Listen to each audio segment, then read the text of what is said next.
In April of 2017, a strange YouTube channel began uploading mysterious videos. Most of the videos didn't even have a specific title, just the default title that came from the video's file name. And most of the footage was just random shots of nature or buildings. But in the midst of this unassuming imagery, something disturbing was taking place. It seemed whoever was uploading this footage was doing so out of order. And when placed in order, it seems the videographer was stalking women, filming dead animals, and eventually documented the kidnap and murder of several victims. The presentation of the series led many online to speculate if it was real, given how hyper-violent some of the imagery seemed to be. And in January of 2020, after uploading for over 2.5 years, the entire channel would disappear, seemingly being banned from YouTube altogether. This has led to speculation that at least some parts of the series are connected to real crimes, and of course added to the mystery of the whole channel. While using archives of the series, we can see that it's not only as intense as everyone described, but beyond the shocking presentation, there's a puzzle. A puzzle that can be pieced together using the different film types and titles for each video, and opens up a found footage terror full of murder and betrayal. Hello everybody, today we're going to be talking about the now gone YouTube channel Kepther, or Kepther. I heard about Kepther not too long back, and I am amazed that more people aren't talking about it. Like, sure, the entire channel got deleted, but there's archives of it, and this entire series is absurd. Not only because I think it's well done, but I am blown away that anyone uploaded this to YouTube because of how over the top intense some of the imagery is. The two places you can still watch the series are, for one, on the Internet Archive, where all of the videos are still broken down with their original names, and the Coctitus,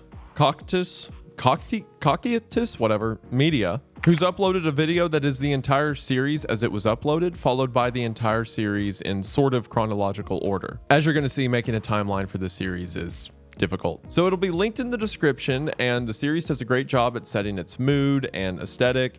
So if you're interested, I would recommend checking it out first. However, major all capital letters viewer discretion. I'm not going to show the images in this video. I'll have them like blurred out or pixelated or something. But in the original series, there is completely uncensored full frontal male nudity, which is probably why I got taken off YouTube. Dead animals, not like they murdered animals like roadkill, and some images of people being tortured that are probably a little bit real. Like, unless the theories online are true, people weren't actually being murdered and cut up, but they are being tied up and in some uncomfortable positions in some of the scenes. So again, the series is linked below, but again, viewer discretion. I'm sure after that introduction, you are so excited to hear about this very happy, definitely not miserable series. And if you are, then stick around after the ad as we talk about the banned YouTube channel, Kepther. While talking about fictional things that can go wrong, it's important to focus on real things that can go wrong, like your sleep schedule. Throughout the day, I have a million things on my mind, so typically when I go to bed, it can be hard for me to get to sleep and then stay there. I've talked on this channel before about how AG1 helps me start my day, but now they're here to help me end it. And that's thanks to today's sponsor, AGZ. AGZ is the nightly drink that helps you wind down and rest up. That's because AGZ is a melatonin-free formula with clinically studied herbs, adaptogens, and minerals, all designed to help you get more rest and feel good about it. That's because AGZ contains things like magtine magnesium and saffron, things that help take stress off your mind and put your body at ease. And just like its morning counterpart, AGZ is extremely easy to make, because all you need is 4 to 6 ounces of water or milk, 1 packet of AGZ, your included frother, and you're good to go. And whereas AG1 is intended to drink with cold water, with AGZ it can be cold or warm, or you can even use milk. And with flavors like mixed berry, chocolate mint, or chocolate, you can choose exactly how you want to wind down for the night. I've tried the chocolate so far, and it tastes like chocolate milk, mixed with some herbal natural sweeteners, as AGZ doesn't use any artificial sweeteners in their product. Since, you know, taking a lot of stimulants or sugar while drinking AGZ would kind of defeat the purpose. So if you're ready to turn down the stress and focus on your rest, then there's never been a better time to get in on this offer. That's because if you head to my link in the description or scan the QR code, you will get a free frother with your first purchase of AGZ. That's right, a free frother to make your easy to make nighttime routine even easier. Again, just head to my link in the description or scan the QR code to get in on this incredible offer today. Thank you for watching the ad. Thank you to AGZ for sponsoring the channel. Their link will be in the description, and we are back to the video.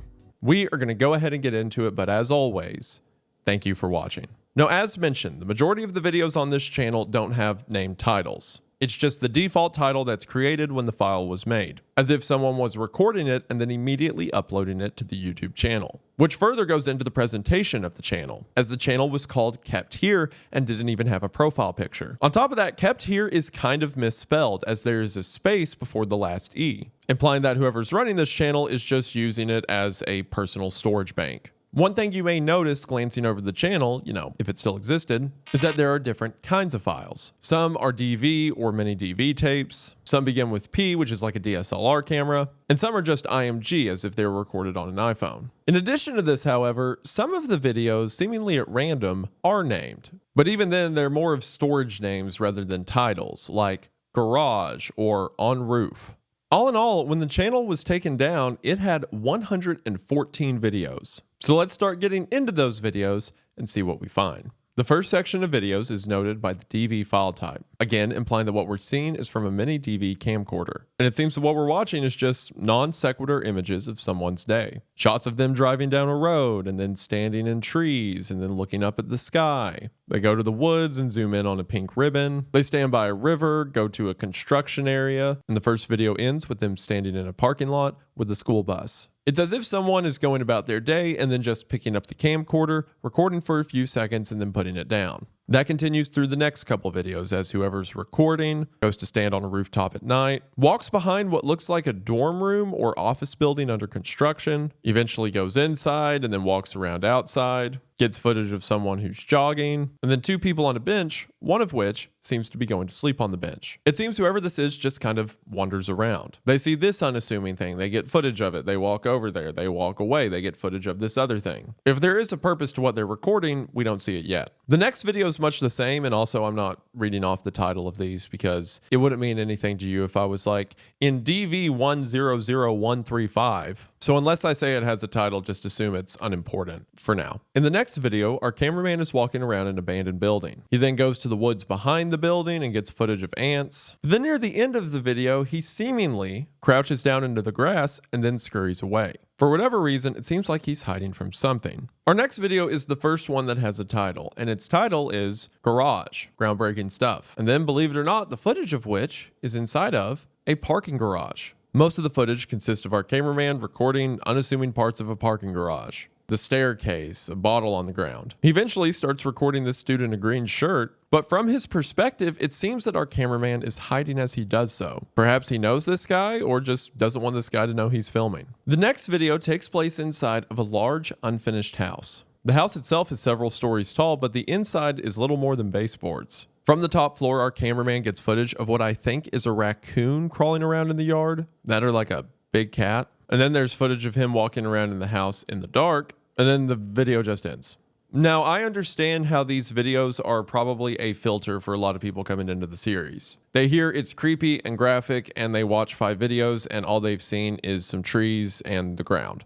I think it does a great job at kind of setting the tone that we're just watching someone's personal videos that they maybe recorded trying to learn a camera, or they just want to record the mundanity of life. And it gives us our setting that our narrative will later occur in, but I also understand if you think it's boring. Our next video is once again a titled one, and the title of the video is Cat 1 through 6. When the video starts, we see that it is not about a cat at all. It is in fact about a dead raccoon. And this is not a fake dead raccoon or like a stuffed raccoon. This is a decomposing raccoon. I don't know if the guys that made Kepther found a dead raccoon like roadkill and just put it in the house to record, or if they killed it themselves. Whatever they did, they left that raccoon rotting there a while. There's also some blue writing next to the raccoon. We can't see what it says yet, but we will later.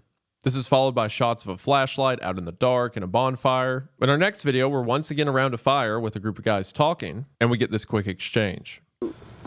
What were you telling me earlier about the girl? Dude, do you mind like putting the camera down for a minute and actually talking to me? So for one, this establishes that our cameraman films everything, as you've probably gathered. But also, he seems to have interest in a girl. Well, as we're about to see, that interest may not be a good thing. As right after this, we see several shots of our cameraman walking around a mall. He sees a girl in pink sweatpants and begins filming her from a distance. Once again, doing so in a way that makes it seem like he doesn't want to be found out. While earlier, when recording footage of the guy in the parking garage and the dude jogging at night, It could be argued that maybe he was just getting footage of people going about their day-to-day life, but this footage of the girl becomes much more sinister when he begins to follow her. She walks through the mall, eventually to the parking garage. All the while, our cameraman keeps recording short glimpses of her. Eventually, she leaves and he seemingly turns his sights onto a woman in a purple jacket, doing the same with her, only eventually getting much closer. So perhaps what we're witnessing is a series that is from the POV of a stalker. But if he is a stalker and that's what it's meant by the girl he's interested in, then why would he be telling his friend about that? Things to keep in mind. Well, the next video seemingly confirms that suspicion, as it is titled Prey. And this video is of somebody's house from the outside at night. The camera walks up to the house and peers through the windows to see a girl getting ready for bed. I'm not 100% positive on this, but I think it's the same girl who was wearing the purple jacket in the mall. So it looks like our cameraman has followed this woman all the way home and is now filming her in her own house. This is what I mean by the setup for the series makes the punch of it all the more effective. Because up until this point, you've just been watching videos of clouds and trees and ants. You get used to the way that the cameraman shoots these scenes, but then when it's something as intense as this, something as intense as peering in on a woman in her own bedroom, it's recorded with the same objectiveness, as if she is something to be observed. And it makes the sickening feeling of what you're watching all the more impactful. Which also, I should clarify again, because people theorize about this series online, no, it's not real. This is not actually a man stalking a woman. The acting, for the most part in the series, is fine, but when acting's required, you can tell that that they're acting. There's also some more fantastical elements of this later, and some of the crimes we'll see. If this was real, then they should get Batman on the case. I've also seen people talking negatively about this series because someone said that this is based off like a real criminal case and that some of the images that are used are from an actual crime scene and that some of the names are from actual victims, which is not true. Everything in this series is fictional and all the imagery was made by the series creator itself, whoever that is. The YouTube channel they're thinking of is Deeper, which is like an ARG that's based off an unsolved homicide, I believe. But yeah, Kepther didn't kill anyone, except for the raccoon. To follow up the imagery from Prey, the next video is called Clouds, which is just 1 minute and 20 seconds of clouds. The next video, titled On Roof, shows our cameraman standing on top of the unfinished building from earlier. Once again, just recording the sky, clouds, people on a golf cart. We get some images of the unfinished house from outside, and it is huge, but again, left in a state of disrepair for some reason. However, once again, when night falls, our cameraman goes to a house, perhaps the house of the same woman with the purple jacket, and begins to peek through the windows as the video ends. Our next series of videos switches over to a new file type. These files being designated by P or a DSLR camera. Our first clip is just of the woods at dusk, but the quality is already a stark contrast from what we've seen prior. And from here, we have a couple dozen videos from the P series, and it's immediately clear that this is from a different perspective. While in the DV and titled videos thus far, it seems that our cameraman is just an unnamed figure, the P videos are from the perspective of a young couple that wants to start a YouTube channel, so they're vlogging their weekend camping trip in the woods. There will be more examples of this as we go on, but every time we have a different file format for a video, it is a different perspective. All of these stories will interconnect by the end analysis. But for now, this new narrative just seems to be taking place around the one we're familiar with. At the end of their video series, we'll hear the boyfriend refer to the girl as Eloin. I'm pretty sure I know what the boyfriend's name is, but it's a puzzle piece I'm going to save for later. But Eloin and her boyfriend are disgustingly cute. And I mean that in the worst way. I hate young love. Burn it. There's several out of order clips of them setting up their tent or walking in the woods or playing with ice, all the while joking without a worry in the world. However, we get a haunting reminder of what series we're watching, as while walking in the woods, they come across a pink ribbon. The same pink ribbon we saw tied to a tree back in the first DV video, reminding us that these two narratives are in a dangerously close proximity to each other. I have also heard several people refer to these two as friends when discussing them, which, no. Not to say guys and girls can't be friends and go camping or whatever, but with them specifically, if they're just friends, you're pretty, then he should never upload this to the internet. The comments are going to destroy him. The P series is then suddenly interrupted by another video from our original cameraman's perspective. This video is titled Sleeping, and it's our cameraman once again outside of the same house from before, looking through the window as a woman is sleeping, a woman I believe to be the purple jacket girl. And the footage just consists of him looking at her, looking at the clock, noting it's 1:43 in the morning, and just watching her. She's quiet in bed. Right after this, we go back to the couple. A lot of the punches the series throws works really well. Like, for example, I can't watch this anymore on the original channel, but there's the compilation video on YouTube I mentioned earlier and the Internet Archive. Either way, as you're watching the videos, they autoplay one after another. So after watching over a dozen clips of a couple setting up a tent and walking around in the woods and having a good time, bam, a woman sleeping in her bed and the perspective of a man looking through the blinds, and then right back into the couple. The entire series is told out of order, but it's in such an order that it delivers a different kind of impact. The highs and lows are balanced in such a way that it keeps the tension constant, while still delivering information in an order that lets you keep track of things and by the end, put it all together. When we jump back into the couple's story, as mentioned, all the clips we see are out of order. But from the clips we've seen so far, we can kind of get a general timeline. All the videos of them driving and playing around in the woods are from files like 40 to 80. But there's a few files we've seen that take place in the 30s, which of course would have been before this trip began. It seems that the boyfriend went to pick Eloin up,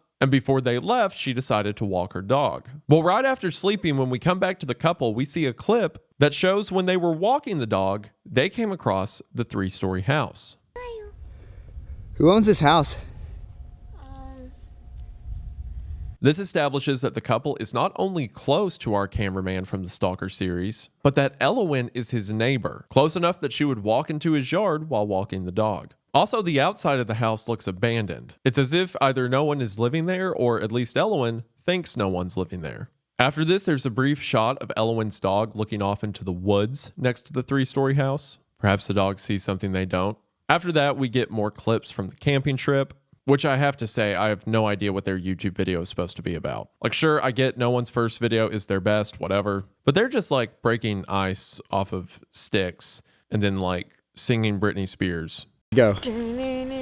Oh baby, baby, how was I supposed to know? However, something important happens when Eloin finds a tape next to the campsite. Is this yours? Do I need to pack that, or is it like trash? Whoa. What's that? Like a mini DV tape? I guess. Was this in the bag? No, that was just sitting up by our stuff. No, it's not mine, but I'll take it. Okay. He says it's a mini DV. What does that sound like? It seems that our cameraman from the other series, the one that has a house next to Eloin and the one that's been filming women in their bed, has left one of his tapes out here in the woods. Did he leave it here on accident? Was it left there for them to find on purpose? Once again, things to keep in mind. Before we switch back to the mini disc tapes, there's this really funny shot where it's just Eloin walking on a road.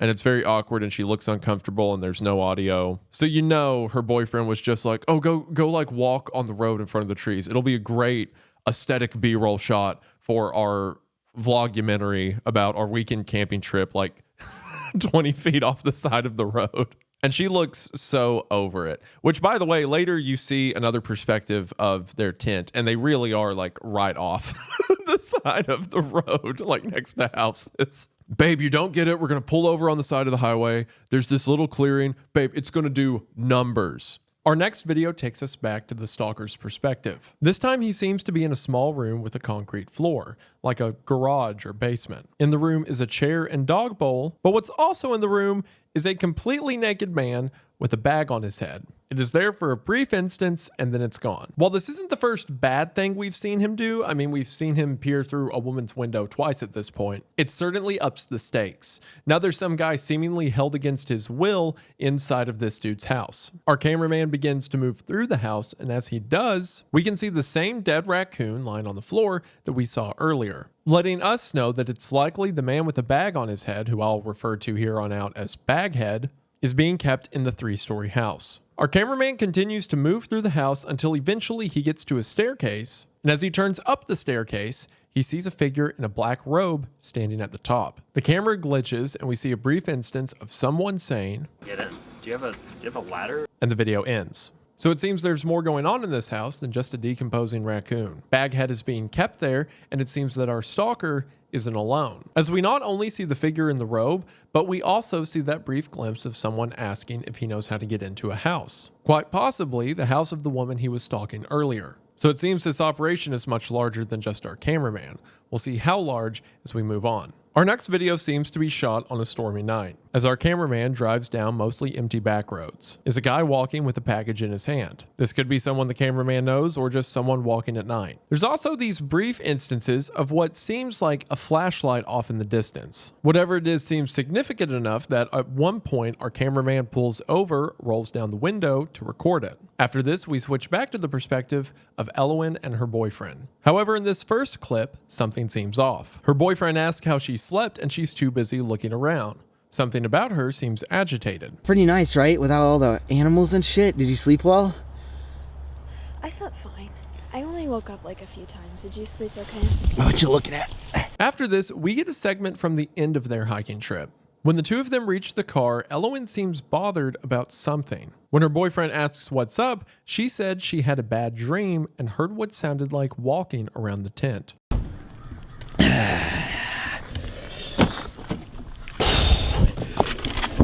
All right, ready to get to it? Yes. Some McDonald's. What's up? What's wrong? You okay? Yeah, I'm fine. I was just having like weird dreams last night and they sort of bother me. Oh, like what? I don't want to. Eloin, What? you want me to stop the camera and we can talk about it? This bothers her enough that her boyfriend seemingly shuts off the camera to talk about it. Our next video goes back to the stalker's perspective. It's also the longest video in the whole series, clocking in at 31 minutes. The video begins as usual with our cameraman filming just deer and birds as well as the outside of the 3-story house. At night, he walks inside of the building holding a flashlight, and we also once again see Baghead. In some moments crawling across the ground and others standing still, seemingly catatonic. I said it before regarding the stalking, but it also works really well here about how frightening these images are compared to everything we've seen until this point. The weight attributed to a man being tortured is the same attributed to a flower or a brick on the ground. It also creates this constant tension where we have no idea what the next jump cut will be. It suggests the idea that something bad is happening and our narrator is capable of anything. The cameraman continues to walk around the edges of old buildings. At one point, he sees the silver car through the trees and fixates on it for a bit before he leaves. Then after this, we see our cameraman driving and arriving at someone's home. It seems that our cameraman has driven to the house of a friend. As he's recording, we hear the friend talking about a class he's taking. Yeah, it was really crazy. I mean, the class was kind of hard. It seems that what's happening here is our cameraman is filming one side of the conversation, never capturing his own voice, but recording what his friend is saying. Because of that, we can put together some pieces of the conversation. Also, his friend is playing Honey Pop, so really there are two creeps in this room. Going off the half of the conversation we hear, the cameraman's friend is asking about a girl the cameraman mentioned to him. Perhaps our cameraman said that he was interested in this girl or began seeing her. So his friend asks, So this girl is just fine with you, like, filming her? Or did you not tell her? This establishes a couple of things. For one, it seems that our cameraman has a tendency to film everything. I mean, obviously we've already seen that from the series, but it's to the degree that even his friend knows about it. And also, whoever this friend is, he's not privy to the fact that our cameraman has been filming girls while they sleep. Right after this, the cameraman's friend begins to ask about another person, saying that it's good our cameraman has found someone they can talk to because that's hard for them, but that he's worried about this person the cameraman's been hanging out with. Especially, as this person points out, the guy the cameraman's been hanging out with is high all the time. His friend then notices that the camera guy's been filming this whole time, and in his frustration, we finally get a name for our narrator. You know he's always tweaked out and shit, right? Alex, can you put the camera down for a minute? Turn it off. Is it off? The guy who has been recording every video from the DV perspective is named Alex. Alex has a tendency to not talk to a lot of people, as well as a tendency to record everything. And Alex's friend is worried about this new person he's been hanging out with. He also says this to Alex. It wasn't a roadkill. We can only assume that Alex's friend is talking about the dead raccoon. So if Alex's friend thinks it's a huge deal that this guy might have killed a raccoon, then he has no idea what's going on. This friend then says that Alex should quit talking to whoever this bad influence is, and with that, we finally get their name. Look, I don't want to do this project with Kevin anymore. So it seems that Alex has trouble talking to people, likes to record things, even things he shouldn't. But whatever his shortcomings, his friend fears that Kevin is making Alex worse. This would make sense because we just saw from the footage inside of the abandoned house that there was someone else in a black robe in that house. Perhaps that figure is Kevin, or Kevin is just one of many figures within this group. We also get to mention that Kevin cares about this project. Perhaps the project is the reason Alex has been recording everything. And considering Alex's friend says, I don't want to work with Kevin on this project anymore, then it seems the friend was involved to some degree. But again, if he's freaked out about Kevin killing a raccoon, then he's not built for what he's actually doing. After this, our cameraman, who I can now finally quit calling the cameraman and just call Alex, continues to drive around and film random things. Eventually, in the midst of his driving, he comes to a couple of old gas stations. Once he gets to the second one, he gets out and walks around. As he's walking around, he fixates again on a silver car. Perhaps the same one from earlier, this time with the door open and someone speaking in front of it. Eventually, Alex begins to walk on a small trail behind the gas station.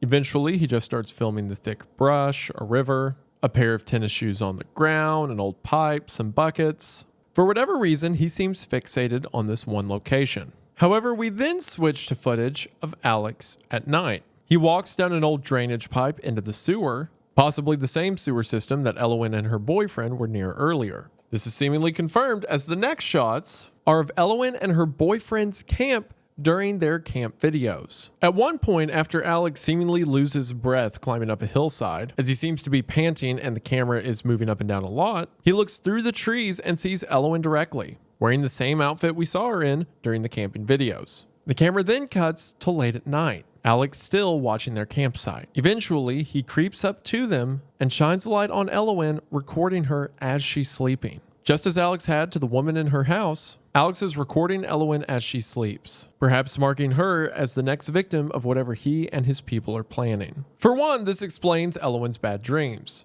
She said she had dreams of footsteps around the campsite, and sure enough, they were real. And this also explains how the DV tape wound up at the campsite, as Alex was there with the DV camcorder. Now the question is, how did that tape get there? Did Alex drop it, or did he leave it there for some reason? Of course, we can't be sure until we know it's on the tape. We then see Alex meeting someone outside of their house. They exit their house in a tracksuit. I've tried to match this house to ones we see elsewhere throughout the series, and I don't think there's a match. I think this may just be someone else who works with Alex and knows what he's doing. After this, Alex is back in the 3-story house, and we once again get footage of the dead raccoon, only this time it is much, much further along in its decomposition. Merely thin black flesh robed over a skeleton. Again, this entire series is told out of order. Until you get to the end and piece together all the file names, you're not sure what happens when. But weirdly enough, the decomposing raccoon acts as a kind of sundial. Given its stage of decomposition, you have a general sense of where you are in the timeline. Because after this, when we see the raccoon again and it's more freshly dead,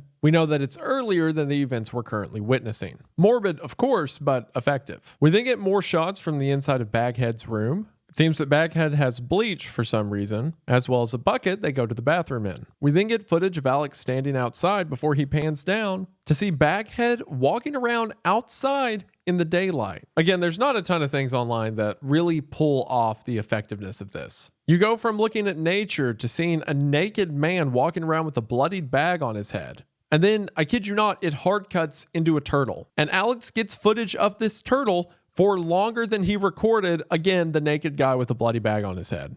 After this, we get footage of discarded pink gloves and what appears to be an open pit next to a construction site. At this construction site, we see the same tarp from earlier in the series with 514 painted across it, as well as the pink ribbon tied in the trees. Meaning this is the same location that Alex visited early on. Shortly after, we see why. As Baghead drags a black bag to the pit, the footage of this cutting midway and transitioning into the next video titled Clap 1, which shows Baghead throwing the bag into the muddy pit. And while you may guess correctly what's in the bag, you don't have to wonder for long, as we can see Baghead walking away with a purple jacket. The same purple jacket from the woman Alex was stalking back in the mall. This video gave us a ton of information. Alex is the guy recording these videos, and Kevin seems to be the one, at least according to Alex's friend, who is influencing Alex to do wrong. Or at least as far as the friend's aware. There's some sort of project that Kevin and Alex are a part of, and seemingly other people are a part of it too, even if they don't know its full extent, like Alex's friend. From Baghead dumping the body of the woman from the mall, we can see that part of this project or group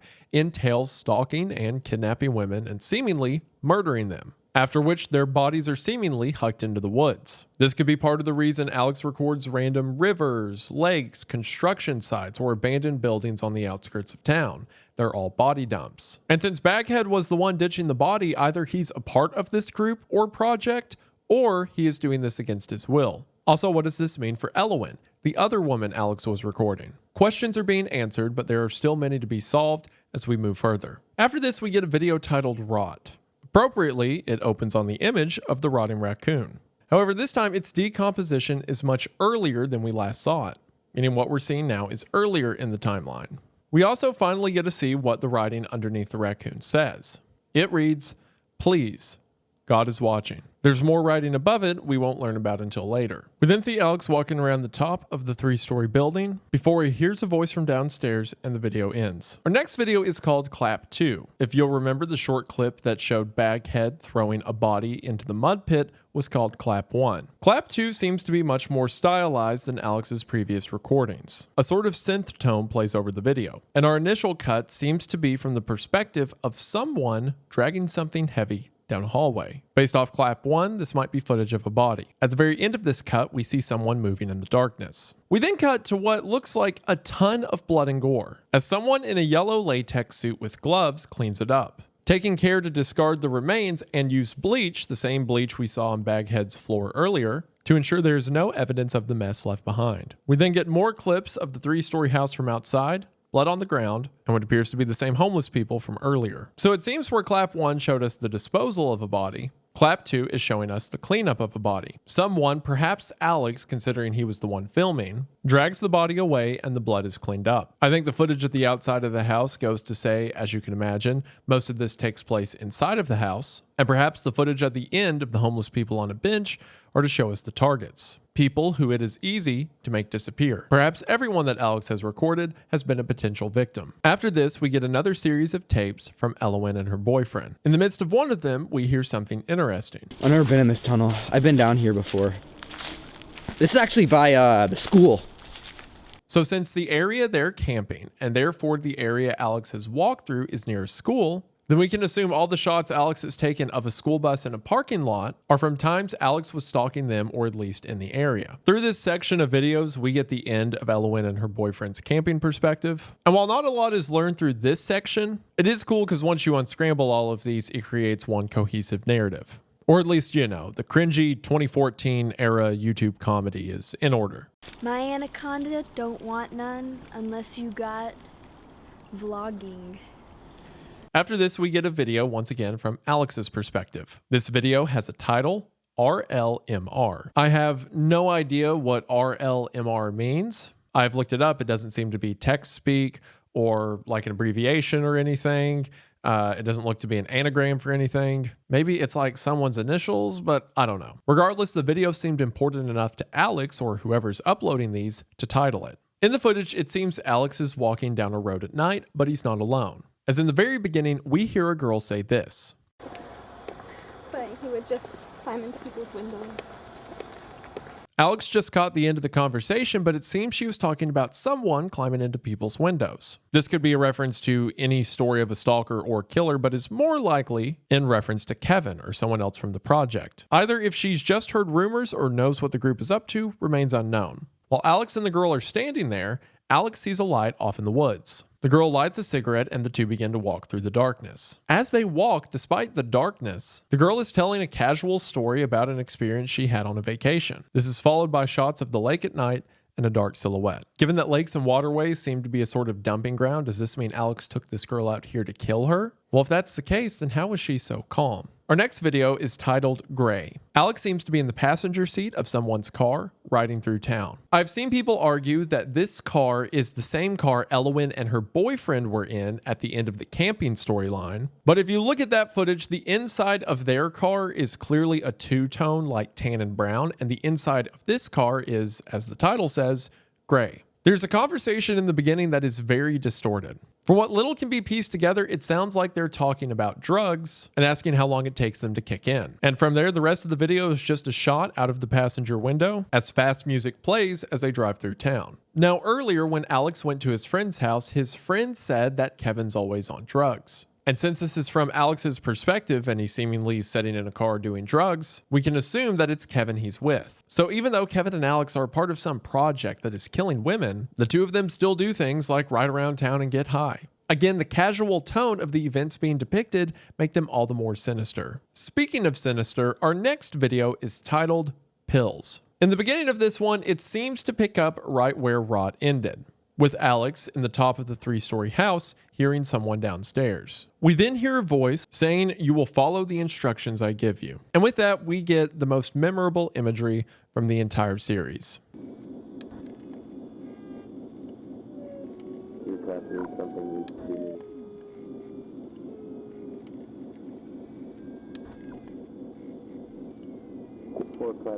time to go.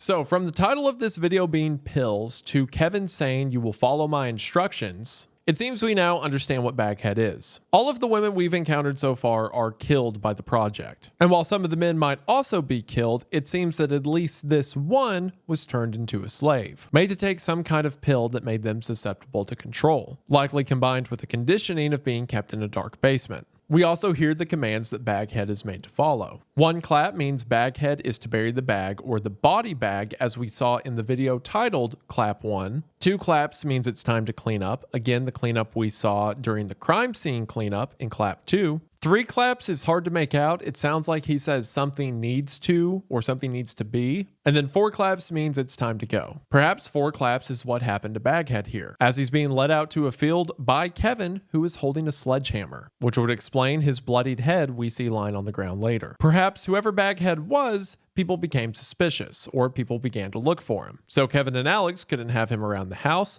so they had to get rid of him, causing them to take Baghead out to a field and kill him. I've seen some people be critical of the story and say this is kind of where they got off. Like, everything up until this point is a stalker and people trying to kill each other. And the addition of mind control drugs does add a layer of the fantastical to the story, but it doesn't really go further than this. And I think the idea of a bag-headed slave made to clean up bodies is cool and, dare I say, creepy. It also gives us an idea of how advanced this project of Kevin's is. If they're not just killing people, but they're like learning ways to manipulate people into cleaning up crime scenes for them. Whatever this is, it seems to run deep. After this, we begin a series of videos from a new perspective, as several of the upcoming videos will start with the file name DSCF, which denotes videos taken on a digital camera. Similar to Eloin's videos, these start off completely harmless. From the voice we hear speaking to dogs early on, it seems that these videos are from the perspective of a young girl. To clarify, I mean young as in like early 20s or college age,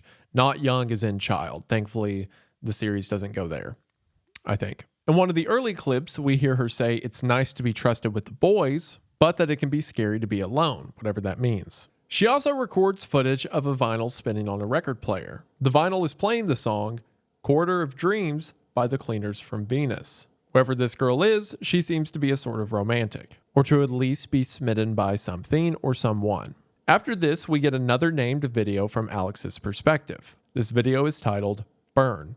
The opening of Burn seems to be in the woods at night, and we hear a girl say, considering that we know a sledgehammer is the weapon Kevin used to kill Baghead, we can assume that this girl is in on whatever the project is, offering to carry the murder weapon. This might have been the night that Baghead was murdered. We then see gloved hands burning a Polaroid photo. After the fire's been extinguished, the hand picks up the photo and crumbles it between its fingers. From a brief glimpse of the photo we get before it burns, we can see that it's the blurry image of a woman who's been killed, lying on the ground, her face bloodied. But if we look at the outfit in the photograph, as well as a dark shot we see for a few seconds before the image is introduced, we can see that the victim is the same girl from the beginning of the video who asked to carry the sledgehammer, meaning whoever this was likely in the know on what the project was up to, perhaps even being a part of it herself before she was murdered. Either she didn't know what the group was up to and she was always a victim, or the group is tying up loose ends. Our next series of videos takes us back to the DSCF perspective, and it just looks like a series of videos a girl would record with her handheld camera.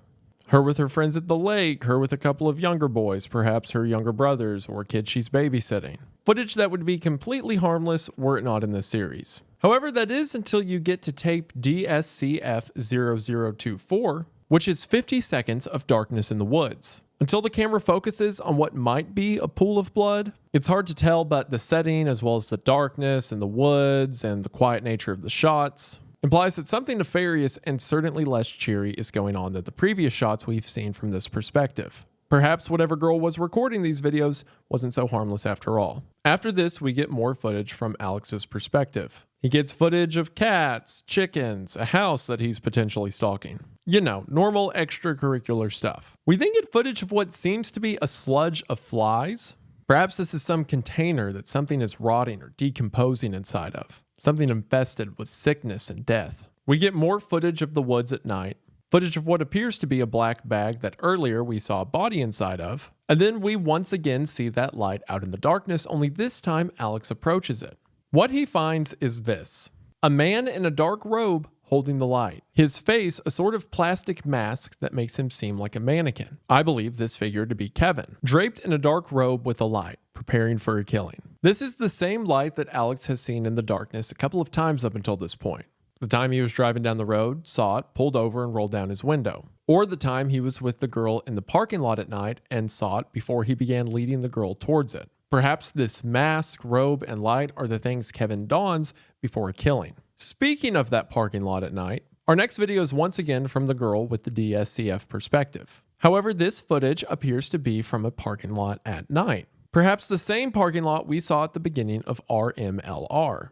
That would mean that this short clip that doesn't have any audio is from the perspective of the girl Alex led into the woods that night and I believe murdered. So that means the girl from the DSCF tapes is the same girl who was in the parking lot with Alex, which means my suspicions about the DSCF having the weird footage of the ground at night and potentially a pool of blood means they're up to something, because the girl who was there with Alex certainly knew what the group was up to. I'll take it further and say I believe this girl to be the same girl who was asking Kevin to hold a sledgehammer and was then murdered before her Polaroid shot was taken and burned. So this girl was a part of the project along with Kevin and Alex, was a part of the killings, but then was killed herself for some reason.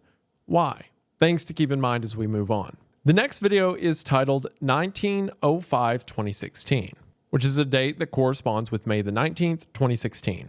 This footage is from the perspective of a Nest security camera. It's 1 minute long and the only thing we see is headlights appear in front of the house. Perhaps someone stopping by who is up to no good. I've tried to match the front layout of this house with some of the other houses we see, like the greenhouse that Alex was stalking, or the house that his friend in the sweatsuit came out of. I can't definitively match it to any, but if it's the security camera of a house in this series, that probably means that something bad is going to happen there. Actually, wait, okay, while I was sitting here recording, I have the footage pulled up to the side and I was looking at it back and forth to make sure I'm on the right place as I talk. Dude, okay, the front of this house from the Nest camera is the front of Eloin's house. And that makes so much sense because when you make all of the Eloin boyfriend camping storyline chronological, the first clip is like a 20-second clip of him waiting on her at the front of her house. And it makes sense why that's there now. It's so you can match it up to this security camera footage. Oh my gosh. Oh no, but if that's her house, that means, oh no. Oh gosh. Oh, this series is so brutal. Okay. Our next clip is called Vulture, and this gives us a ton of information. The footage begins with vultures eating something dead in the middle of a road, interlaced with images of a concrete floor being sprayed off, likely the aftermath of one of the project's victims. Just like in Pills, we hear a droning noise as Kevin is speaking. I've noticed you've been aloof lately. You like this, don't you? My neighbor. I've had my eye on her for some time now. I will have her and you can pick up the scraps, like a vulture. This is laced with some graphic images, one of which I believe shows someone slamming their hand with a knife, and footage of what appears to be Kevin outside of a farmhouse. The same house Alex was recording outside of earlier when he got footage of the cats and the chickens. It seems that Alex began to footage this house and eventually Kevin marked it as a target.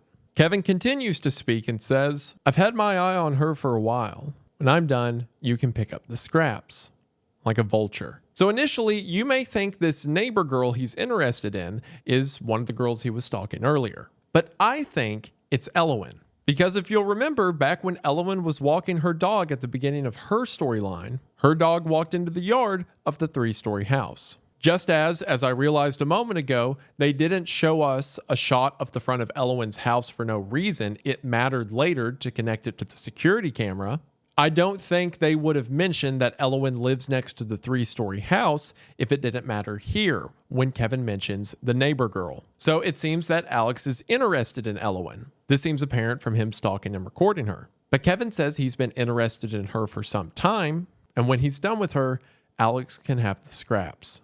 After Kevin is done speaking, we see this.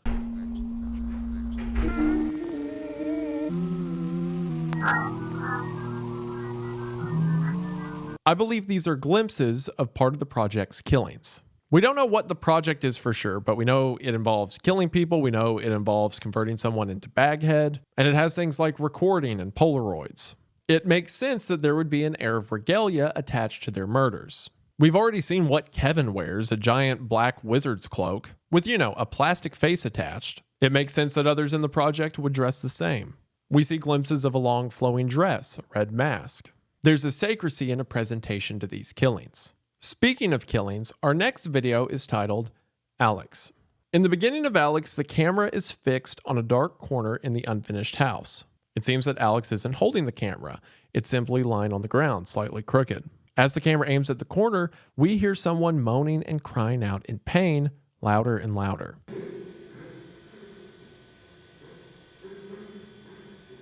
Suddenly, a dark shape, cloaked in black, stands up from the corner. If the outfit is anything to go on, this must be Kevin. This is followed by the whole screen turning to an image of a guy being impaled through the throat. It's not real, I think.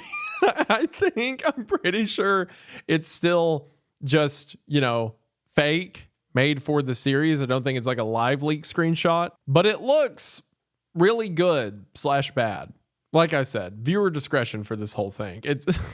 It's funny how people are like, I bet the series got kicked off of YouTube because it was real, or like a real person was convicted in these crimes.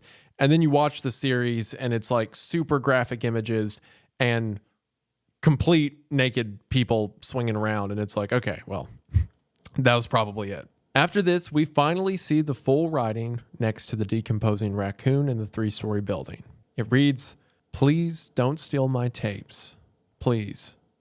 God is watching." This will be super important for my end analysis, but for now we're just going to move on. Our next video is titled 26/05/2016. This is again from the perspective of the Nest security camera. It takes place 1 week after the last. We see a girl walking into her home, and while yes, I did just figure out this is Eloin's house, I don't think that's Eloin. The hair is kind of the same length, but this person looks older, whoever they are, so perhaps Eloin's mom. But this video is just 10 seconds of her entering the house, and then the video ends. Our next video is titled Suits. This is again from Alex's perspective. He's walking down the road and works his way through the trees until he gets to a crime scene. He waits for a moment before 2 detectives make their way down the path. The men are far off and it's hard to understand what they're saying, but I can at least make out the words second body and girl. Also, when they lift a sheet from the victim, they seem to be repulsed by what they find. It seems that the police have begun to find the bodies that the project has been burying. And considering they're out in the woods, perhaps this is the purple jacket girl, or at least in the same region as the purple jacket girl. And again, as mentioned, there is the note of a second body, meaning the police are starting to find several of the group's victims. As he always does, Alex seemingly gets distracted midway through and starts recording the treetops, and then goes back to filming, the police looking at the body that he helped put there. Alex then records his walk home, before we get the brief glimpse of what appears to be a black tarp, wet under candlelight. So the police have begun to catch on to these killings. The consequences of this will be apparent soon. From here, for now, we switch back to the girl with the DSCF perspective. I know earlier I said she dies being killed by the group, and I still stand by that, but remember, this series is told out of order. I'm also, so I can quit calling her the girl from the DSCF perspective, I'm just going to call her Cigarette. Since the most notable thing I've seen her do, other than die, is hold a cigarette. We again get a series of videos from her perspective, walking through a cemetery, recording an old mattress in the woods, recording an area that's being logged. Also, in one of my most convincing pieces of evidence that this cigarette girl is the same cigarette girl from the parking lot who I believe gets killed by Kevin. In DSCF 0772, we see her standing outside at night, and what does she do? She smokes a cigarette. After this, we see that she was walking through the cemetery with a friend, the two of them seemingly learning how to use the digital camera. It's after Cigarette hands the camera to her friend that she says one of the most revealing things in the entire series that lays the groundwork for nearly all of the analysis that will come after. And she says it in the most nonchalant way. It just frustrates me how much attention Kevin gives Alex. It's like, I don't even know what he sees in him. The dude doesn't even talk, he just like records random ass shit. Well, isn't Alex like autistic or something? Like, I think Kevin's just being kind of nice to him. It's not even like that. Okay, this does so much. For one, clearly, plainly, no obstruction about it. Cigarette knows what Kevin and Alex are up to. She went out there that night with them willingly. She offered to carry the sledgehammer knowing what they were doing, and ultimately they betrayed her. She also seems to be jealous of the attention Kevin is giving Alex. She is likely in love or infatuated with Kevin. This would explain her loyalty to the project and how she got roped into it in the first place. But more importantly, we get the mention that Alex is autistic. Or at least Cigarette's friend says, isn't he like autistic? Autism may not be the official diagnosis, but there's something different about him mentally. We've kind of seen hints of this. Alex's friend says he has trouble talking to people. And as mentioned, he records everything compulsively. But with the mention that Alex may be mentally unwell and Kevin is interested in him, this is no longer an evil guy finding a worse influence. This might be someone who's mentally unwell being taken advantage of. And then right after that, Cigarette drops another bombshell. He hasn't been around lately. Like, Kevin has just been filming his own stuff without him.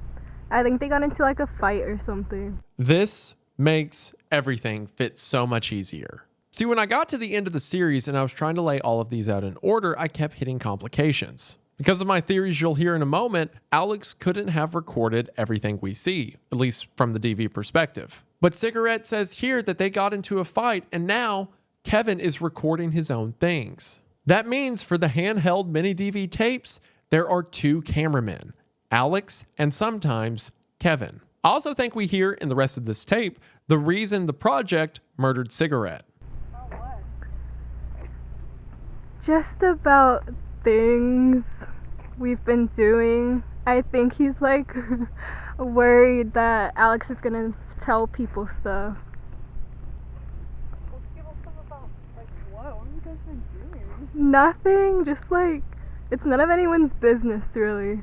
It seems that Cigarette got upset at Kevin and started saying way too much. I think that since Kevin is so invested with the project, he began handing out cameras to members of the group to record everything they were doing, especially the killings. This is probably why he was so infatuated with Alex, because Alex did that anyway. So it's likely that Kevin saw the same tapes from Cigarette that we're seeing now and saw that she started telling random people way too much. Off of just what we heard, this random girl now knows that Kevin and Alex are having a fight, and Kevin is worried that Alex will tell people about what they're doing. Keep in mind, this is in the midst of the police finding the bodies and an investigation. So if Kevin's tying up loose ends, then Cigarette's one of them. Also, when she said she thinks Kevin and Alex got into a fight, I think that's an understatement. I also think in Cigarette's footage, we see exactly what she brought to the project. Most of the videos are of her talking to other girls her age, walking around in the woods. I think that she was probably the bait, luring in girls her own age to be murdered. Tragically, this aligns with a lot of criminal cases in the real world, as a man manipulates a woman to bring him victims. Manipulation being a trait we already knew Kevin had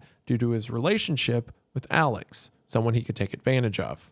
That video line seems to be the end of Cigarette's perspective, and like I said, I think we know how she ends up. Our next video switches back to Kevin's perspective with a catch. This video is titled DV100115. This is significant because earlier, the 30-minute video was also called DV100115. I believe as we're going to see, this is still Alex recording, but going off of what Cigarette said about Kevin, this implies that there are two cameras. In this footage, Alex walks around on a rainy day, getting a lot of shots of old cemeteries, walking through people's backyards. He gets footage of a smashed worm and a dead animal, ultimately filming the sky until night falls. We then get footage of Cigarette at the fire. She talks about how she likes watching things burn, which is like the most normal thing she's done. And after some footage of the lake, we hear this. This is not fucking killing if you don't have that tape, right? We're supposed to know you didn't go to someone with it. Where the fuck are you going? So this seems like it's from Alex's perspective. I mean, makes sense. It's a DV file, right? But that's Cigarette speaking. She's saying that someone, likely Kevin, is going to get mad if he doesn't have that tape. And then asking, how do we know you didn't go to someone with it? So she's mad because Alex has left a tape. Likely a tape of something they've done. More than likely, a tape we haven't seen of the project killing someone. And Alex has seemingly misplaced that tape. Well, where have we seen one of Alex's tapes pop up? That's right, the tape that Eloin found back at the campsite. So that night, Alex, while stalking Eloin, someone that we know he and Kevin was interested in, Alex left a tape at that campsite for them to find. But why? We're almost to the end. Just hold on to that. Our next video is titled Smut. And similar to videos like Pills, it seems to be far more edited. The video opens with footage of animal bones before it cuts to a white sheet in a field. Heavy droning music plays as the sheet begins to move. A person crawling around unnaturally on all fours. We then cut to footage inside of the 3-story house. We see someone walking around in a wedding dress next to what appears to be Kevin in his plastic mask. Between the woman in the dress and the person in the white sheet, it seems these may be victims of Kevin's control. We then see footage of what appears to be from inside of a shed at the back of the 3-story house. But before we do, we get this horrifying still. I assume this is one of the members of the project. Like, you know, they dress in regalia and go on killings and all that. But this is like the worst mask ever. I hate it so much. On the wall of the shed, we can see the Polaroids of several victims, most of which refer to women in derogatory terms such as slut, and show them in various positions of torture and murder. Notably, there's a Polaroid of the dead raccoon that is labeled Cat 1-6. If you'll remember, that's the same name as the YouTube video that first showed off the dead raccoon, implying that not only did the project kill the raccoon, but whoever uploaded that video also wrote the name on this Polaroid. We also see a Polaroid of the figure in the black gown with the plastic mask next to someone in a wedding dress that is labeled Kevin with company. This confirms for me that the figure in the black robe is Kevin. We see here that their victims are referred to as company. There's also a Polaroid of the figure in the dress bowing down to Kevin. This could be a member of the project that idolizes him, or more hauntingly, if the men that are placed under hypnotic control are forced to clean up bodies, then it's likely the women under Kevin's control are forced to do much worse. The next video is titled Prolapse. And it's that, I think. I'm going to censor it even more than how censored it is in the video, but it's like a super blurry image of what I think is a prolapse being stabbed a bunch with someone screaming really loud. It sounds like a guy screaming, so maybe this is part of the process to make someone into a baghead. Maybe this is just torture. I don't know. It's gross. The next video is titled IMG 8066. This is footage taken from a phone, and as we're going to see, a new perspective. It is 15 seconds of a black screen, but what we hear is interesting. I just say, oh yeah, it's just some autistic kid. I mean, that's not an excuse. I'm trying not to get the police involved here. What am I supposed to do? Understand that it's your house, it's your face on the tape, no? You're recording it? No, I'm not recording. So we have someone speaking to someone else about an autistic person, definitely Alex, but saying that regardless of that, it's no excuse. And whatever it is that's going on, this person is going to get the police involved. This didn't make a lot of sense to me until I listened closely to the voice. I believe the person speaking is Eloin's boyfriend. It's cold, but there's no animals. I just say, oh yeah, it's just some autistic kid. I mean, that's not an excuse. So we have Eloin's boyfriend trying to find out something about Alex, but why? Probably because of the mini DV tape Alex left at their campsite. Her boyfriend found it, watched it, and as you can imagine, became concerned. He probably thought it was some kind of experimental horror movie thing and wasn't entirely sure it was real, but he wants answers. So he's gone to a friend of Alex's. A friend who has his house and his face on Alex's tape. I believe it is the same friend that Alex went to earlier. The one who told him he should stay away from Kevin, that he didn't like the project. As a matter of fact, the tape in which Alex went to his house was DV100115, the same one that there is a duplicate of later. And at the end of 100-115, we see Baghead throwing Purple Jacket Girl's body into the construction pit. So perhaps this is the tape that Eloin's boyfriend saw that got him so concerned. So he goes to Alex's friend who he saw in the video to try to get answers. And when he gets there, in case something goes down, records the conversation. With that context, listen to that conversation again. I just say, oh yeah, it's just some autistic kid. I mean, that's not an excuse. I'm trying not to get the police involved here. What am I supposed to do? Understand that it's your house, it's your face on the tape, no? You recording it? No, I'm not recording. This is the only scenario here that makes sense to me. Otherwise, I have no idea what's going on. Not that it would be a first. After that, our next video switches back to Alex's perspective. It begins as he's just driving on roads through town. He passes the school bus and church parking lot with the cemetery we've seen a few times at this point, likely because bodies are dumped around the area, and as mentioned earlier, this is near the area where Eloin and her boyfriend went camping. He zooms in on a white truck and eventually parks at a gas station. While he is at the gas station, Eloin comes outside and walks up to him and says this. What were you doing parked? Oh, I'm sorry. I thought you were somebody else. So Eloin runs up to Alex's car and when he rolls down the window, says she thought that he was someone else. Ask yourself this. Why would you mistake someone for someone you know in a parking lot? Because they're driving the same car. That's the only way you would think you recognize someone, and then when they roll down their window, you realize you're mistaken. Keep that in mind. After that, we get another video from Eloin's boyfriend's perspective that, to me, ties a lot of things together. This video is once again taken on a smartphone. From the inside of the car we see at the beginning, we can match it up to the inside of the car from him and his girlfriend's camping trip. Same two-tone interior, same windows, same handles, same side mirrors. When he steps out, we even see that it's the same gold color. So we are once again getting a video from the perspective of Eloin's boyfriend. The title of his previous video was 8066, and this one is 8067, meaning right after having the conversation with Alex's friend, he has driven here. We're about to find out where here is right now. If you look at the yard and driveway as he's walking, it might look familiar. And as he approaches the front door and knocks, if you look at the brick around him, it might look even more familiar. Eloin's boyfriend has gone to the 3-story house. He saw the video, he spoke to Alex's friend, maybe hoping it was a joke, and I'm sure Alex's friend assured him that Alex wouldn't be capable of something like that. So he decided to go to the house that Alex, Kevin, Baghead, and the rest of the project are in, not knowing that he was walking into a monster. Eventually, no one comes to the door, so he lets himself in. Alex? Alex? Hey dude, my name's Matt. I just want to talk to you for a second. I talked to your friend Liam. Can I talk to you for a second? For one, due to the unfinished walls we see around him, this is certainly the 3-story house. But also, we finally have a name for Eloin's boyfriend, Matt. This is the reason I've been calling him Eloin's boyfriend this long. And earlier I said that I think I know his name, but it relates to like in theory and stuff. I guess I could have just called him Matt and then explained I think he's Matt because of this moment. But I'm not re-recording all that, so.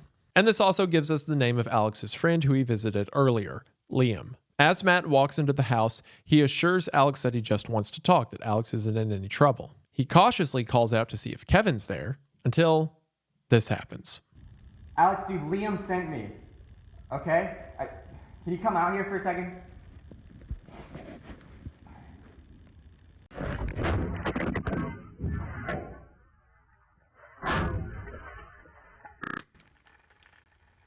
It seems that something struck Matt, killing him.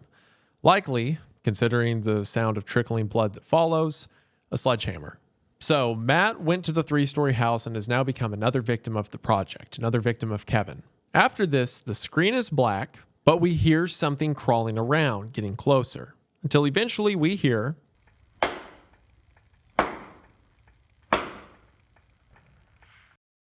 three claps symbolizing that the baghead is needed. From here, we hear Matt's body be drug away. If you'll remember, 3 claps was the clap we didn't hear what it means. Perhaps instead of disposing the body or cleaning up, they have some use for Matt's body. Regardless, it was enough to cause the baghead to appear and drag off the corpse. What follows is 10 minutes of silence before someone, most likely Kevin, walks back to the scene of the murder and finds Matt's phone, ending the video. This explains how Matt and Eloin's videos came into the possession of whoever's uploading these. I mean, as mentioned earlier, the channel is called Kepther. It's as if it's a personal storage. The reason we were seeing Matt and Eloin's videos earlier is because Matt probably had all that footage in his car, and whoever's uploading these, likely Kevin, decided to upload their footage as well. The penultimate video is titled End. The footage begins by showing us Matt's car on the side of the road. It seems that this is once again from the mini DV or Alex's perspective. And since, Matt died with his car in their driveway, people were probably going to come looking. So it seems they're ditching his car in the middle of nowhere. This also ties into why Eloin confused Alex for Matt earlier. As again, seemingly, Alex was infatuated with Eloin. So after her boyfriend was dead and he was disposing of the car, he drove the car to a gas station where he knew she'd be. And driving her dead boyfriend's car, who she doesn't know is dead yet, she runs up to the window to greet Matt, realizes it's Alex, apologizes, and walks away. Alex gets footage of blood on the ground, followed by footage of a light walking around in the darkness, likely Kevin. And then the video ends as the flashlight makes its way back to the car. This is most likely Kevin disposing of Matt's body. I don't know why he didn't have the baghead do it, but maybe it was already a little too high vis. There was too much evidence pointing Matt's killing towards them, or at least the house. So maybe it would have been too risky to bring the baghead this time, and he had to do it discreetly. Also, yes, earlier in the series, they killed the baghead. But for one, the whole series is out of order, so they might have murdered the baghead later. Or I don't know how complicated it is to make a baghead. Maybe they made a new one. Maybe that's what Prolapse was. You have to torture people in that way to make bagheads. How would you know? You've never tried. With that, we are taken to the last upload in the series, at least the last upload before the YouTube channel got nuked into orbit. That video is titled Old House. Old House is simply silent footage of someone walking through an old house. From some of the details we see, this appears to be the 3-story house. Only it is far older than last we saw. Leaves pile the ground, things are covered in a layer of dust. Mud dauber nests and spider webs clutter the area. It seems that this is the 3-story house we were familiar with, but after some time has passed. Without spectacle or note, with that, the series ends. So that was every video of Kepther, at least every one I know of. Maybe one got deleted somewhere along the line and I can't find it. I'm doing my best. But if there is a way to make it cohesive, then what is it? I mean, what did all of that mean? Well, let's talk about it. So the core difference that establishes my framing of the series is the fact that Kevin is taking advantage of Alex. Sometime before the series began, Kevin got Alex on board to this project. We don't ever hear a clear layout of what it is, but we certainly have signs. People like Cigarette are inducted to bring in new victims. Some are murdered, some are turned into puppets. The moment's captured on a Polaroid, their bodies dumped. And all of it recorded. Perhaps Alex always had an interest in recording things, and that's what made Kevin seek him out. When you line up all of the shots chronologically, it kind of leans into this slow descent. It starts off with Alex and Cigarette around a campfire. Then there's footage of the dead raccoon. Then there's them stalking women, and then the murders begin. Which I actually think this person we see by the campfire all the way at the beginning of the series, I believe this is Kevin because it's the same voice heard in Vultures and Pills. Dude, do you mind putting the camera down for a minute? You like this, don't you? My neighbor. You've taken the pills and you are mine now. You will follow the instructions I give you. But we actually see this person one more time, albeit briefly. At the end of the 43rd upload, DV100112, right after we see Kevin in a black robe at the top of the stairs, the camera glitches into this guy. Get in. Do you have a ladder? I believe that this is also Kevin. So Kevin's been there every step of the way. I believe this conversation on the porch to be outside of the house that Alex was stalking. So if Kevin's been manipulating Alex and Alex is having his hand forced at each turn, then what all has Alex actually done? Because if I'm right about my theory here and him stalking this woman was just at Kevin's pressure so she could eventually be a victim, then otherwise, the only thing he's done is document this. Obviously, he's a willing participant, but we don't know how far his mental illness goes. We don't know how far he's being puppeted. The one thing we do know that he does is have an interest in Eloin. After all, in Vultures, Kevin said Alex likes her. But then Kevin says that he wants her first and then Alex can have the scraps, of course, implying that she'll be killed. So with that, what does Alex do? He leaves her a tape. Despite living next door to her, he can go over at any time. He chooses not to do that. Instead, he finds her and her boyfriend and leaves them a tape. A tape that Matt should have taken to the police, but didn't. I think that Alex feared Kevin and Kevin's influence. I think he was too scared to walk away or go to the authorities, but he wanted someone else to do it. I think Alex tried to warn Eloin, paid the ultimate price. And I think that because of the tape called Alex. See, I didn't think this initially because there's tapes that on a timeline happen after these events. And they're shot from the same POV that Alex normally would. Well, that wasn't until Cigarette mentioned in her video that after Alex and Kevin had a fight, Kevin started filming his own stuff. And by fight, I think Kevin killed Alex. When we hear Cigarette say that Kevin will be furious that Alex lost that tape, she was right. The police were investigating. Alex had let information get out. He had to clean up shop. Initially, he used Alex to do some of those things, like kill Cigarette, but then he would eventually kill Alex himself. That's why I believe the video titled Alex, in which we see no one operating the camera and Kevin standing up, features a photo of someone, I believe Alex, impaled through the throat. Every video that occurs after this being filmed by Kevin. Perhaps the final straw that tipped the scales was Matt. Matt showed up, had to be dealt with, and then his car disposed of. So after Baghead cleans up the mess, Kevin and Alex ditch his car, ditch Baghead, ditch Cigarette, and then finally the last deadweight, Alex. All of the photos and related evidence being burned as we saw in Burn. This also raises the question, what happened to Eloin? Well, last we saw her was when she mistook Alex driving Matt's car for Matt. But we actually get one other clue of what might have happened to her, and it's not great. So remember how there's two security camera tapes from outside of Eloin's house? Well, in one of them, nothing happens for a minute except some headlights go by. And in the other one, we just see who I believe to be Eloin's mom walk into the house. Well, if you turn up your audio on the clip of her mom walking into the house, it's not great.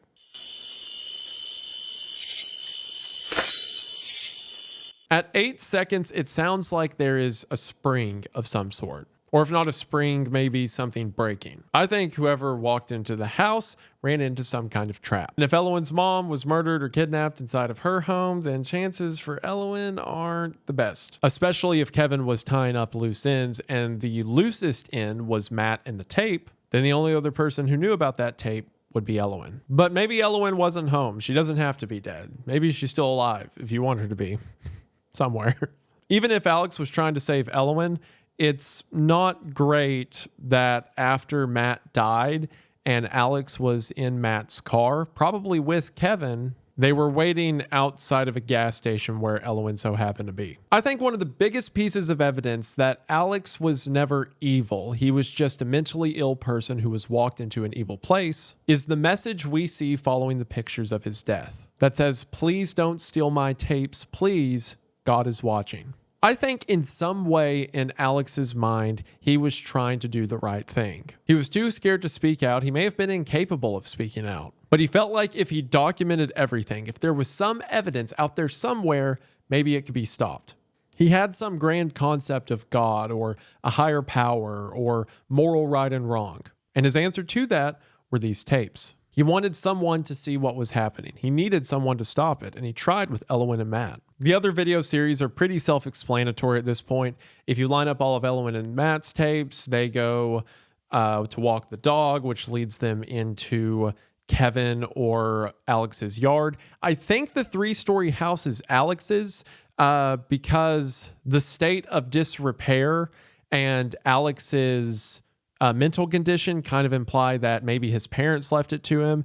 Maybe he doesn't have anywhere else to go, so he just kind of hangs around there. Maybe that's part of the reason that Kevin is so manipulative of him so they can use the property. Maybe that's also why Liam knew to tell Matt to go there, because obviously Liam would never have gone there and seen, like, you know, the baghead and the other bodies, besides, you know, the raccoon, rest in peace. But with Matt and Eloin, they walk the dog and then they go camping and then they find the tape and they come home, which leads to Matt confronting Liam, which leads to him going to the 3-story house and getting killed. Cigarette's tapes are much the same. She hangs out with some friends who she, in my opinion, is trying to lure back to the project. She says too much and is brought out into the woods to be killed for it, probably not realizing this until it was too late. One final thing I want to clarify is I don't think Cigarette died on this night where we see her and Alex in a parking lot. Reason being, this footage from both Alex and Cigarette's perspective comes midway through both of their timelines going off of the video files. I think this was just another normal night of killing for them, and then later, after Cigarette said too much to her friend, she was murdered. Another point of evidence for this is the clothes she's wearing in the Polaroid and the night she asked to carry the sledgehammer are different than the shirt she was wearing that night in the parking lot with Alex. So I think a timeline for the final events of the series goes as follows. Alex gives Eloin and Matt a tape of the project's killings. This causes Cigarette to freak out. Matt then comes to the 3-story house to confront Alex and is killed by Kevin. Kevin and Alex then get rid of Matt's body and car, seeing Eloin at the gas station on their way to do so. After this, because Alex tried to tell Matt and Eloin, Alex is murdered. Cigarette probably doesn't know this, which is what leads her to telling her friend that she is jealous of the way Kevin treats Alex and that the two of them got into a big fight, and now Kevin is recording his own stuff. In this conversation, Cigarette says too much and she is murdered as well. Kevin then continues to burn and destroy evidence, likely killing Eloin and her mother at their home. If there's only one Baghead throughout the series, then this is likely when Baghead is killed as well. And Kevin seems to be the last man standing of whatever this project was. The ultimate mystery is who is uploading these tapes. Again, the channel's called Kepther. Most of them just seem to be the file names ripped straight from the cameras that were taken. I think it only makes sense that the person uploading all of these is Kevin. I mean, nearly everyone else is dead and it was his project in the first place. Because of that, I think we see some images of what he wanted this project to be. Some kind of experimental art piece about murder and death. Because most telling, this seems to be the theme out of a lot of the named clips. Things like Pills has Kevin's voiceover as this droning music plays. Vultures, Burn, Cat 1 through 6. All things that feature death or something being destroyed. Granted, I think a lot of these were filmed by Alex, especially because they'll do the thing Alex does where he films one thing and then gets distracted with another. But I think a lot of the named ones, like Smut for example, have been edited, named, and uploaded by Kevin. I mean, the Alex tape had to be uploaded and named by Kevin. I don't think Alex named the video of his own murder. And Kevin also seems to be the one to murder Cigarette and Matt and possibly Eloin, meaning that is how he had access to all of their footage to then upload. I also think the last video in the series points out what happened to him. See, all of these are shot as if they're several years old. The only time we really get a definitive year is 2016 in the Nest security camera footage, which seems to be at the end of the timeline when Eloin possibly dies. And in addition, from the different seasons we see outside, from fall to spring, as well as the various states of the decomposing raccoon, it seems that the series takes place over about a year. So if the series happens between 2015 and 2016, then I think the final video, Old House, was meant to be recorded around the time the video was actually uploaded, 2020. The video that shows Alex's house abandoned after several years. Kevin wanted to hide the evidence and get away with it, and it seems he did. He killed everyone who knew too much and got rid of the evidence where he needed to. Now he's come back to the house years later, alone, the only person living or willing to tell of his crimes, which creates a horrific notion that Kevin is still out there, which I believe is a terrifying way to end the series. I mean, like I said earlier, there were a lot of people when these videos were coming out who thought it was real. I mean, think about it. If you were one of the first to come across this YouTube channel, you just saw footage of like streets and buildings and trees and then a dead animal and then boom, naked guy with a bag on his head. Obviously, the series is fictional, but it does such a great job at making itself come across as real. From the graphicness of what's shown to the casual nature of it all, I think it's an incredibly well done piece of found footage horror that doesn't get talked about enough. I mean, so many found footage pieces want to feel like they came from the internet or feel like they were pieced together videos taken from across the web. And this actually is. I mean, I understand why YouTube, nuked it, as mentioned earlier, but what an interesting piece of terror. When I was watching this for the first time, like alone in my room with the lights off, the droning noises during vultures and during pills got to me. I can't find a lot of people who even talk about this thing online, let alone the creators or the actors and people involved. Hopefully this brings some light to it, and hopefully they come forward, and hopefully they have some more projects for us to check out. But for now, that was Kepther, the horror series banned from YouTube. And I thought it was really cool, and I think you're really cool, and I just want to say thank you for watching. I heard this series mentioned a while back, so I watched the re-upload of it and was baffled that this wasn't like some Shudder exclusive, found footage horror movie, that this whole thing just got wiped from YouTube. I think it's really cool. Obviously it's graphic. Obviously not everyone wants to see, naked dudes and a lot of blood and, stories about women being kidnapped and murdered, and that is totally okay. I do not blame you. But if you are into horror that deals with some heavier themes like that, then I highly encourage you to check it out. I'll have the re-upload as well as the Internet Archive version linked in the description below if you want to check those out. If I find any information about the creator after this video goes up, I'll be sure to link whatever I can link of theirs in the description as well. But most importantly, this was a scary thing I found online that I wanted to talk about. So thank you all for checking it out, and thank you for the support you've shown not only here, but on CreepCast and on Wendigang. It really does mean the world. New content on the way as always, so stay tuned for that. I believe that should do it for now, but before I go, I just want to say thank you for watching. I hope that you enjoyed, and I'll see you in the next one. Bye.